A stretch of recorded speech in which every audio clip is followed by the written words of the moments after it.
Hello friends, welcome back to your channel bio exam and research support by doctor Archana. तो आज का जो session है, आज का जो वीडियो है, उसमें हम लोग बाकी के क्वेश्चंस करेंगे। टीएफआरआई जो 2022 का पेपर है, तो उसके अभी मैं 10 क्वेश्चंस अभी करा रही हूँ आपको, और इसको रिवाइज कर लो।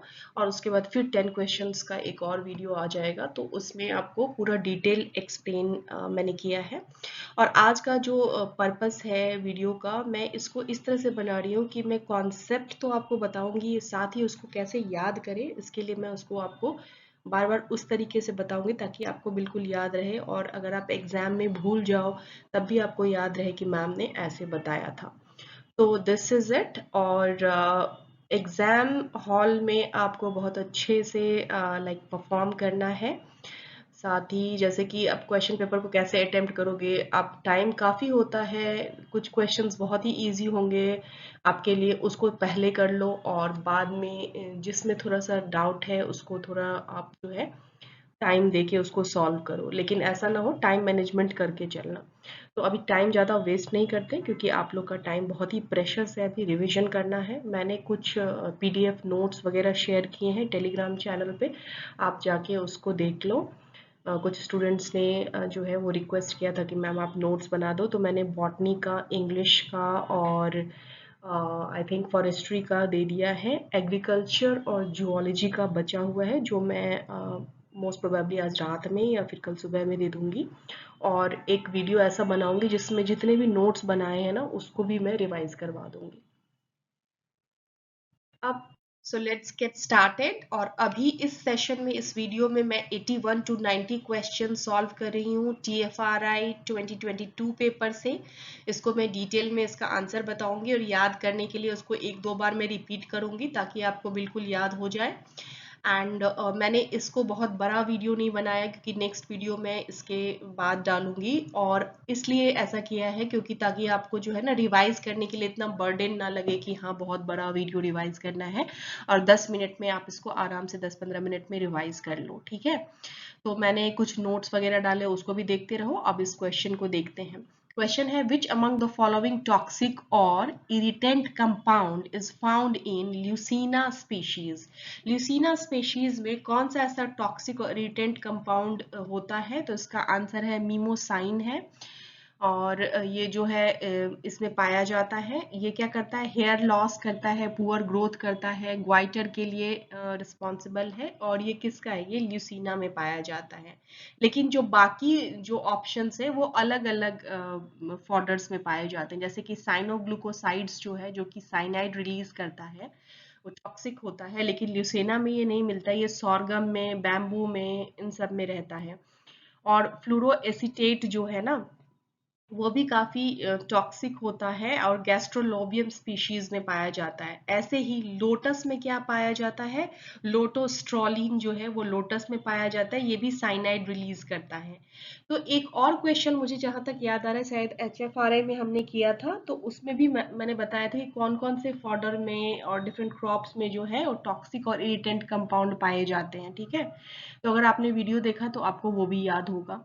तो यहाँ पे याद आप कर लो, ल्यूसेना मीमोसाइन, ल्यूसेना मीमोसाइन। आप एग्जाम में भी अगर आ गया कि ल्यूसेना में कौन सा टॉक्सिक और इरिटेंट कंपाउंड है, तो मीमोसाइन आ जाएगा। ठीक है, ये याद हो गया। नेक्स्ट क्वेश्चन है, वो है aerial non point source watershed environment response stimulation model. ठीक है ना, aerial non source water shed environment response stimulation model, इसको शॉर्ट में आंसर भी बोलते हैं, आंसर मॉडल भी बोलते हैं, is used for which of the following estimation? Sediment yield estimation, shelter bed effectiveness in hills, time of concentration, saturation effective time. Hindi वाले हिंदी के टर्म्स देख लो, जो इंग्लिश में कर रहे हैं वो इंग्लिश के टर्म्स यहाँ पे मैं बता रही हूँ। तो सबसे पहले तो अब ये बताओ कि वाटर शेड क्या होता है। अब ऐसा है कि जो एग्रीकल्चर वाले नहीं हैं, उनको, जो केमिस्ट्री वाले हैं, उनको वाटर शेड को पहले जानना पड़ेगा। तो वाटर शेड वो जियोग्राफिकल एरिया है जहां सारा वाटर, जैसे कि रेनफॉल या ग्लेशियर का मेल्ट वाटर, एक ही रिवर, लेक या रिजर्वर की तरफ फ्लो करता है। इसकी बाउंड्रीज में क्या क्या रहता है, हिल्स या रिजेस जैसे हाई पॉइंट से डिसाइड होती है, ठीक है। और इम्पोर्टेंस क्या है, तो इसका जो वाटरशेड है इसका इम्पोर्टेंस है water resource management, soil erosion control और पॉल्यूशन मॉनिटरिंग के लिए इसका यूज होता है। तो जो computer based water shed stimulation model जो रन ऑफ और सॉइल इरोजन को स्टिमुलेट करके सेडिमेंट यील्ड एस्टिमेट करता है, ठीक है। Answer aerial non point source water shed environment response stimulation model, ठीक है। तो सेडिमेंट यील्ड एस्टिमेशन इसका करेक्ट आंसर होगा, क्योंकि ये जो मॉडल है इसका मेन यूज है वाटर शेड से रन ऑफ और सॉइल इरोजन को क्या करता है, ये सिमुलेट करके सेडिमेंट यील्ड एस्टिमेट करना, ठीक है। थोड़ा सा ये टर्म्स ऑफ नॉन एग्रीकल्चर वालों के लिए थोड़ा डिफिकल्ट है, तो आपको समझ लेना है कि वाटर शेड क्या है, ठीक है, वो मैंने समझा दिया है। और इस क्वेश्चन का जो ये आंसर मॉडल है ना, वो सेडिमेंट यील्ड एस्टिमेशन के लिए होता है, ये तो आप याद ही कर लो। जो शेल्टर बेड है, जो सेकेंड ऑप्शन है shelter bed effectiveness in hills, तो क्या करता है ये, तो शेल्टर बेड का इरोजन कंट्रोल इफेक्ट ये इवेलुएट करता है, लेकिन आंसर मॉडल का ये प्राइमरी यूज नहीं है। ऐसे ही जो हाइड्रोलॉजिकल पैरामीटर है, रेनफॉल से पीक फ्लो तक का टाइम मॉडल में इनडायरेक्टली यूज होता है, लेकिन प्राइमरी आउटपुट नहीं है, ठीक है। तो इसका आंसर है सेडिमेंट यील्ड एस्टिमेशन। ये क्वेश्चन डिफिकल्ट लग रहा है तो घबराओ नहीं, अगर किसी को मतलब इतना एक्वेंटेड आप नहीं फील कर रहे हो इस क्वेश्चन से, तो जस्ट इसको याद कर लो और थोड़ा सा समझ लो कि ये टर्म का क्या मीनिंग है। The biodiversity heritage sites are declared under which section of the Biological Diversity Act 2002?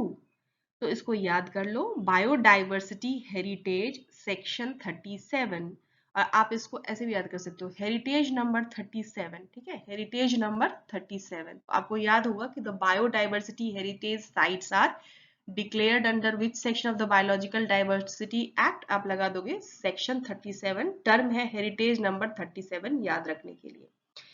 तो अब क्या है ना कि ये वो एरिया होते हैं, ये जो साइट्स है ना, वो ऐसे एरिया होते हैं जो इकोलॉजिकली फ्रेजाइल होते हैं, यूनिक होते हैं या कल्चरल इंपॉर्टेंस वाले होते हैं, ये जो बायोडाइवर्सिटी हेरिटेज साइट्स होते हैं। और इसका मैंने आपको बता दिया कि सेक्शन 37 के अंडर आएगा। और ठीक है, अब जो सेक्शन 23 है ना, वो क्या है, सेंट्रल गवर्नमेंट के powers for access to biological resources, ये सेक्शन 23 में आता है, सेंट्रल गवर्नमेंट के powers for access to biological resources. Section 47 क्या आता है, penalties for violating the act, ठीक है। और सेक्शन 13 क्या आता है, appointment of national biodiversity authority members. तो जितने भी इसमें सेक्शन है सबके बारे में मैंने आपको बताया है, तो आपको पता चल गया कि जो 37 है वो बायोडाइवर्सिटी हेरिटेज साइट्स के लिए वो होगा, इसलिए याद करने के लिए मैंने आपको हेरिटेज नंबर 37 बता दिया है। और ये कैसे एरिया होते हैं, इकोलॉजिकली फ्रेजाइल होते हैं, यूनिक होते हैं, या इनका कोई कल्चरल इंपॉर्टेंस होता है, ठीक है। और जो सेक्शन 23 है वो सेंट्रल गवर्नमेंट के powers for access to biological resources के लिए होता है, एक्सेस टू बायोलॉजिकल रिसोर्सेज के लिए होता है। और सेक्शन 47 जो है वो penalties for violating the act होता है। और सेक्शन 13 जो होता है वो appointment of national biodiversity authority members होता है, ठीक है। अब आप इसको याद कर लो। नेक्स्ट क्वेश्चन है, in which of the following mating design in genetic testing in forest trees involves female parent being crossed with a mix of pollen from a number of male parents? तो इसका answer होगा पॉलीक्रॉस design. पॉलीक्रॉस design में क्या होता है, जो female parent को cross किया जाता है पॉलन मिक्सचर से, मल्टीपल मेल पेरेंट्स का पॉलन को लेकर के मिक्स करके फिर क्रॉस करवाया जाता है। और इसका यूज होता है जनरल कंबाइनिंग एबिलिटी इवेलुएट करने के लिए फॉरेस्ट्री ब्रीडिंग में। और ये डिजाइन सिंपल और कॉस्ट इफेक्टिव होता है। अब देखो, ओपन पॉलिनेटेड मेटिंग में क्या होता है, फीमेल नेचुरली पॉलिनेटेड होती हैं, पॉलन का सोर्स अननोन होता है। और नेस्टेड डिजाइन में क्या होता है, हर male parent specific subset of female parents के साथ क्रॉस होता है, मिक्स नहीं होता है, ठीक है। और फैक्टोरियल डिजाइन क्या है, सारे फीमेल पेरेंट्स सारे मेल पेरेंट्स के साथ क्रॉस होते हैं, मतलब फुल फैक्टोरियल ये हो गया।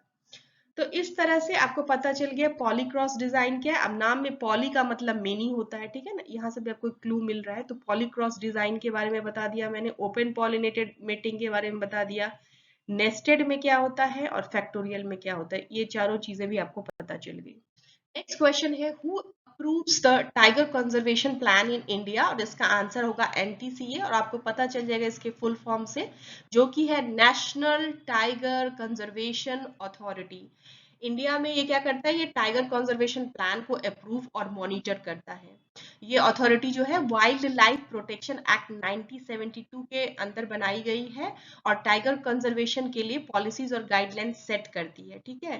बाकी जो है, बाकी क्या क्या होता है, CWLW, तो ये है स्टेट लेवल में वाइल्ड लाइफ मैनेजमेंट के लिए होता है। और IBWL जो होता है, earlier Indian board for wild life था, अब एनटीसीए का नाम ये काम करता है। और WII जो है वो wild life institute of India है, रिसर्च और ट्रेनिंग कराता है ये। तो ठीक है, अप्रूवल अथॉरिटी केवल एनटीसीए के पास है, national tiger conservation authority. Authority है तभी तो अथॉरिटी दे रहा है ना, ठीक है। Next question is dash is secondary hole nester. तो अब अगर आपको नहीं पता है कि सेकेंडरी होल नेस्टर क्या है, तो वो स्पीशीज जो अपना घोंसला खुद नहीं बनाती बल्कि दूसरे बर्ड्स या एनिमल के बनाए हुए होल्स में नेस्ट करती हैं, अपना घर बनाती हैं, वो सेकेंडरी होल नेस्टर है। सेकेंडरी है मतलब किसी और ने बनाया है, उसमें ये होल, ये नेस्टर मतलब उसके नेस्ट में ये रहती हैं, ठीक है। उसके बाद क्या है, पैराकीट। तो पैराकीट ऐसे नेस्ट कराती हैं जो मोस्टली ट्री होल्स में होती हैं। क्या है, अब इसमें ऑप्शन क्या क्या है, पैंगोलिन, वुडपेकर्स, पैराकीट, पिगेमी, हॉग्स। तो इसमें पैराकीट होगा, क्योंकि क्या होता है, पैराकीट जो है ना वो ऐसा क्या करती है कि मोस्टली जो ट्री में जो होल्स होती है ना उसमें ये रहती है। पैंगोलिन क्या है, वो बरो बनाता है लेकिन होल्स में नेस्ट नहीं करता। वुड पैकर्स क्या है, प्राइमरी होल नेस्टर है, खुद ही ट्री में होल बनाता है। वुड पैकर अपना काम खुद करता है, लेकिन पैराकीट जो है वो खुद अपना काम नहीं करता है, वो ट्री होल्स में अपना नेस्ट बना लेता है। इसी तरह से आप इसको याद कर लो, ठीक है। नेक्स्ट क्वेश्चन है fruit dye obtained from Mallotus philippensis is commercially called as. क्या है, मेलोटस फिलिपेंसिस से कौन सा फ्रूट डाई ऑब्टेन किया जाता है। तो इसमें है ढाक, कमला, एनाटो एंड गुनारी। तो इसका क्या है, मेलोटस फिलिपेंसिस से क्या है कि फ्रूट से ना रेड ऑरेंज डाई मिलता है। क्या मिलता है, रेड ऑरेंज डाई मिलता है, जिसको कमर्शियली क्या बोलते हैं, उसको कमला के नाम से जाना जाता है। इसका यूज कहाँ कहाँ होता है, टेक्सटाइल में होता है, डाइज और मेडिसिनल पर्पसेस में होता है। तो आपको याद कर लेना है कि मेलोटस फिलिपेंसिस जो है वो, उससे जो डाई निकलता है, ऑब्टेन किया जाता है, वो रेड ऑरेंज डाई है। इसको कमर्शियली कमला बोलते हैं और इसका यूज होता है टेक्सटाइल्स में, डाइज और मेडिसिनल पर्पस में भी होता है। बाकी जो ऑप्शंस है वो गलत है इस क्वेश्चन के लिए, क्योंकि ढाक जो है ये एक ट्री का नाम है और ये डाई के लिए यूज नहीं होता है। एनाटो जो है ये बिक्सा ओरेलेना से आता है, इससे नहीं, जो ये प्लांट है ना अपना मेलोटस फिलिपेंसिस, इससे नहीं आता है। गुनारी जो है डाई के लिए कॉमनली यूज नहीं होता है। तो अब आपको याद करना है मेलोटस फिलिपेंसिस, रेड ऑरेंज डाई, कमला, ठीक है। चलो इतना याद करवा दिया मैंने। अब नेक्स्ट, आज का पर्पस मेरा यही है कि मैं थोड़ा याद ज्यादा करवाऊं आप लोगों को, क्योंकि ये जो क्वेश्चंस है ना बहुत कंसेप्चुअल वाले क्वेश्चंस नहीं है। मोस्टली जो क्वेश्चन मैंने देखे वो याद करने वाले हैं और टर्म को समझने वाले हैं, तो इसीलिए थोड़ा सा बोरिंग लगता है, बट अगर आप थोड़ा ध्यान दोगे तो याद हो जाएगा। अब क्या है, what is the role of porcine zona pellucida. इसको शॉर्ट में PZP भी बोलते हैं, और ये क्या है ना, ये एक प्रोटीन है। पोर्साइन जोना पेल्यूसिडा PZP एक प्रोटीन है जो फीमेल रिप्रोडक्टिव सेल्स एग्स के आउटर लेयर से आता है, और इसका यूज क्या होता है, वाइल्ड लाइफ पॉपुलेशन को कंट्रोल करने के लिए होता है। क्या होता है जब एनिमल्स को ना इस PZP का वैक्सीन दिया जाता है तो उनके इम्यून सिस्टम जो है ना उसमें ये वो एग को टारगेट करके फर्टिलाइजेशन को रोक देता है, यानी इम्यूनो कॉन्ट्रासेप्शन होता है। तो आप ये समझ लो कि इस ये क्या है, like what is the role of porcine zona pellucida, immunocontraceptive, और मैकेनिज्म भी मैंने आपको बता दिया है। अब है which among the following method will be used to estimate cost associated with environmental quality including air pollution, water pollution or noise। चार टर्म्स दिए गए हैं आपको, productivity method, cost price method, hedonic pricing and market price method. क्या है, which among the following method will be used to estimate cost associated with environmental quality, cost associated with environmental quality including air pollution, water pollution और noise। तो इसका answer होगा hedonic जो है pricing method. ये use होता है environmental factors जैसे वाटर पोल्यूशन या नॉइज पोल्यूशन के इम्पैक्ट का प्रॉपर्टी प्राइसेस में मेजर करने के लिए, और अगर वाटर या नॉइज पोल्यूशन ज्यादा है तो प्रॉपर्टी वैल्यू कम होती है। इस डिफरेंस से economic value of environmental quality estimate की जा सकती है। ठीक है, तो हेडोनिक प्राइसिंग क्या है, उसका मतलब it is used to estimate costs associated with environmental quality including air pollution, water pollution or noise। And the last question of this video is the correct statement about the lysosome। Okay, it's my favorite question because it is related to cell biology और जिसको मैंने बहुत बार पढ़ा है, agriculture में पढ़ा है, botany में पढ़ा है और आप सबने पढ़ा होगा, ये हमने 10th में भी पढ़ा है। तो क्या कह रहा है कि the correct statement about the lysosome is क्या क्या है, involve in sorting of proteins no, site of synthesis of lipids no, form by budding from the Golgi bodies and all reactions leading to formation of toxic hydrogen peroxides are confined to lysosome। Correct answer है form by budding from Golgi bodies. तो lysosome जो है ना वो membrane bound organelles हैं जो digestive enzymes contain करते हैं। ये गोल्जी अपैरेटस से बडिंग करके बनते हैं और सेल में वेस्ट डिग्रेडेशन और रिसाइकलिंग के काम करते हैं। ठीक है, बाकी ऑप्शन गलत है क्योंकि इन वो क्या है कि involve in sorting of proteins, तो ये काम गोल्जी अपैरेटस का है, लाइसोसोम का नहीं है। फिर है site of synthesis of lipids, तो लिपिड सिंथेसिस जो है ना ER में होती है, एंडोप्लाज्मिक रेटिकुलम में। And all reactions leading to formation of toxic hydrogen peroxides are confined to lysosomes only. ये जो है ये भी गलत होगा क्योंकि ये पेरोक्सिसोम्स का काम है, लाइसोसोम का काम नहीं है। तो इस तरह से इसका आंसर होगा form by budding from the Golgi bodies.